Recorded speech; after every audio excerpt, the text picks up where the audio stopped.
How to write an inquiry report. Disclaimer: this training material is for use in training of officials. It should not be referred as guideline of government. In case of any variance in this training material, the government guideline, rules, law shall prevail. What do we mean by an inquiry? According to Oxford Dictionary, inquiry means a formal investigation. What do we mean by departmental inquiry? Departmental inquiry means an inquiry held under and in accordance with any law made by the Parliament or any rule made thereunder. What do we mean by an inquiry report? An inquiry report means the report generated by the inquiry committee. It is a summary of discussion of the evidence that were brought on record during the inquiry. Writing an inquiry report is one of the most important tasks of an inquiry officer. Inquiry report reflects investigation, so it should be clear, comprehensive, accurate, and polished as possible. Purpose of an inquiry report. It is a document having official findings. It is a record of the steps of the inquiry. It reflects that an inquiry was timely, complete, and fair. The report should be detailed and accurate as it might be used in a legal proceedings. It provides valuable data that can be used as a preventive measures in an organization. It must be organized and understandable. It must document the investigative findings objectively and accurately and provide decision makers with enough information to determine whether they should take further action. It must indicate whether the allegations were sustained, unsustained, or whether there is something missing that is needed to come to a conclusion. The inquiry officer should be aware of his role, acting as an independent inquiry authority. Should not play the role of presenting officer or delinquent employee. Should evaluate evidence on merits. The inquiry officer should be aware of principle of natural justice. The accused officer should be made aware of the entire proceedings. The accused officer should allow to remain present during the entire proceeding. The accused officer also be given the right to cross-examine any witness of the case who has deposed before it. Inspection of submitted documents should also be allowed. Not to reproduce but sum up the entire evidence. The inquiry report should contain all the evidence of both the sides. Structure and paras in proper sequence. The inquiry report should be in logical chronological sequence. All the charges must be covered. Language to be simple and plain. The words and expressions that are used shall convey a meaning that is correct in the context of the matter. The words that are used in the report shall not create any doubt or confusion in the mind of the disciplinary authority. No exaggeration etc. is to be made and simple and balanced words should be used. However, if the gravity of the offence warrants use of any adjectives, they should be used carefully and responsibly. All the raised objections should be addressed.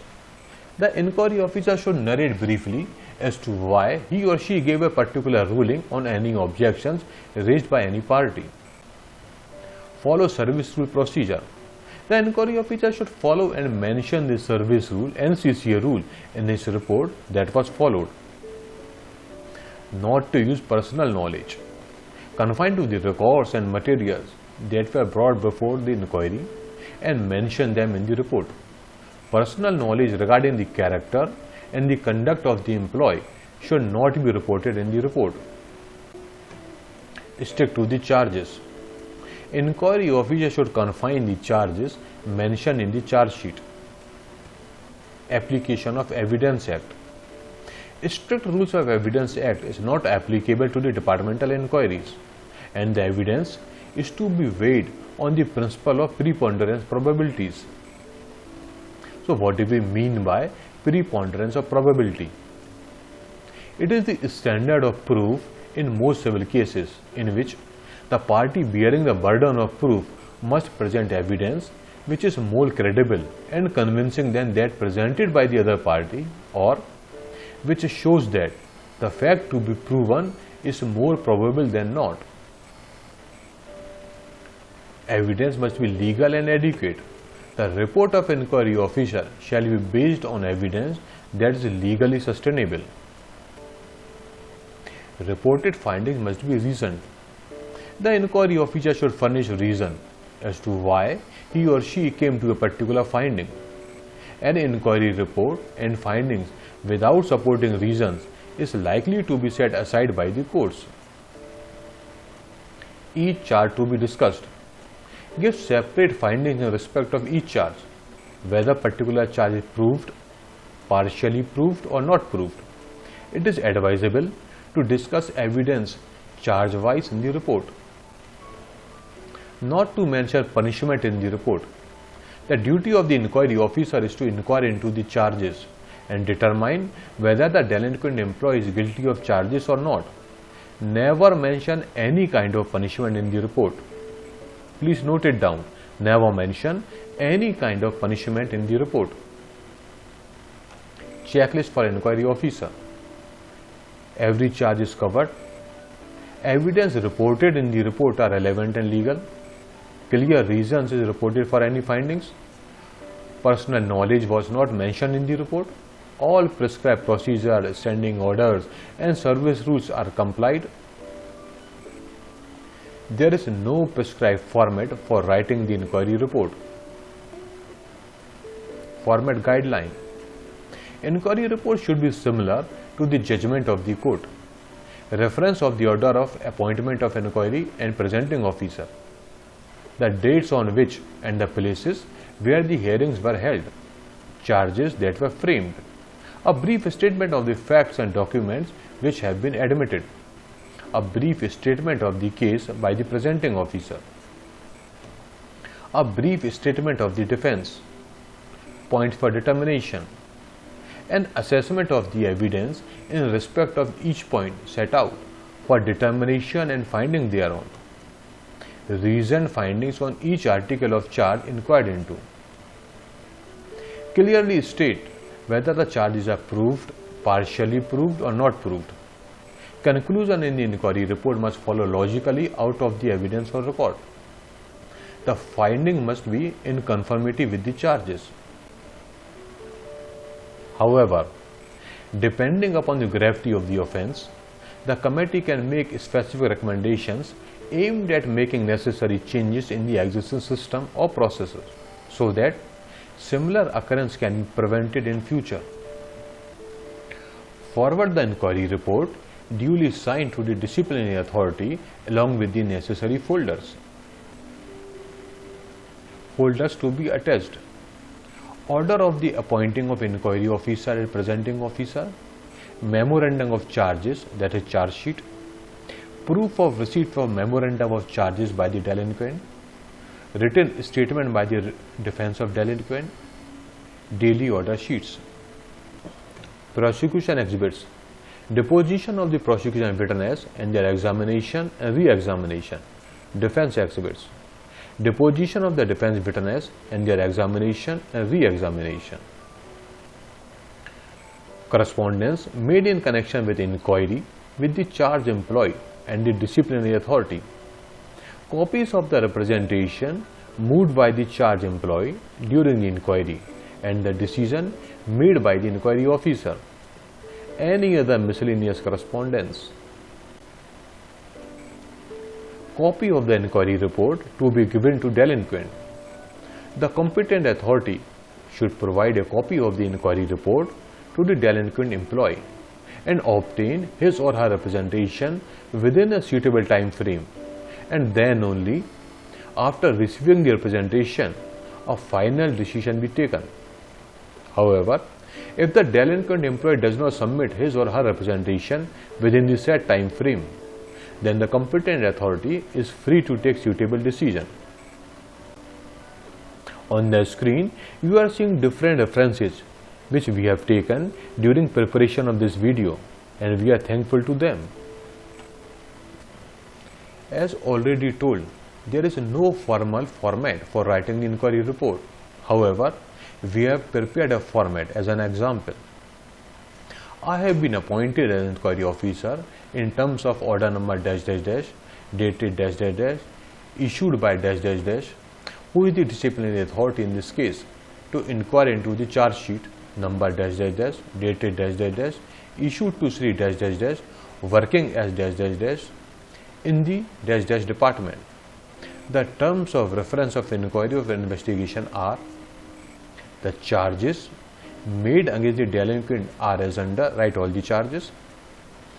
The inquiry was conducted in terms of the procedure prescribed under State Relevant Service Rule CCA rule.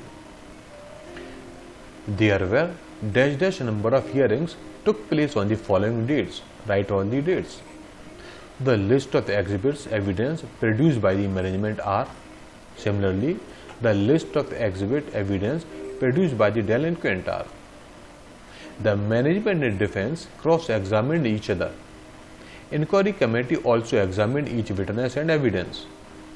Note, first witness is invariably the one against whom the proceedings have been initiated.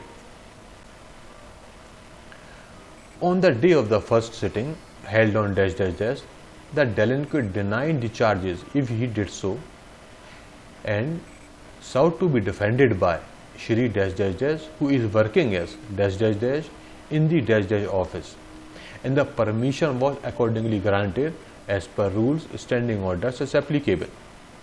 The inquiry proceedings were recorded in dash dash language understood by the delinquent. At the outset and as well as during the course of the inquiry, the delinquent raised the following objections. If he did so, my rulings thereon respectively are as under: the presenting officer, led by the evidence by examining management witness 1 in support of charge, state the charge. The management witness deposed that. Now here you have to give the gist of all the evidence presented by the management and the gist of cross-examination by the defense. The delinquent employee in defense examined defense witness 1, 2, 3 who states that. Now here also give the gist of all the evidence presented by the management and the gist of examination, and state reason as to how you come to the conclusion that the charges were proved, partially proved or not proved. After conclusion of the evidence by both the parties, both the management and defense submitted their respective arguments. Given brief, the version of management and defense brought out in their arguments.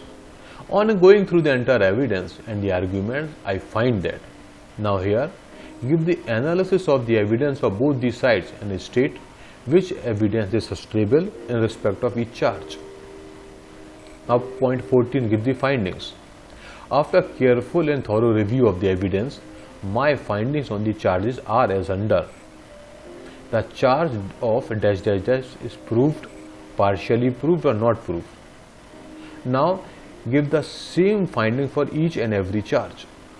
After there, the inquiry officer will put his or her signature, write name, post and name of the office, date and place. Similarly, the format for covering letter for forwarding the report is shown on the screen. Here we will write: with respect to above subject and reference, I have been appointed as an inquiry officer into the charges mentioned in the charge sheet issued to Mr. Dash Dash Dash. I had completed the inquiry and I am attaching herewith the inquiry report and findings along with inquiry proceedings and all the related documents for your pursual and necessary action. Thanks. So in this video, we have seen how an inquiry report is prepared. If you have any doubt or clarification, you can contact through the email shown on the screen. For other videos on rules and regulations, please visit the web address shown on the screen. Thank you.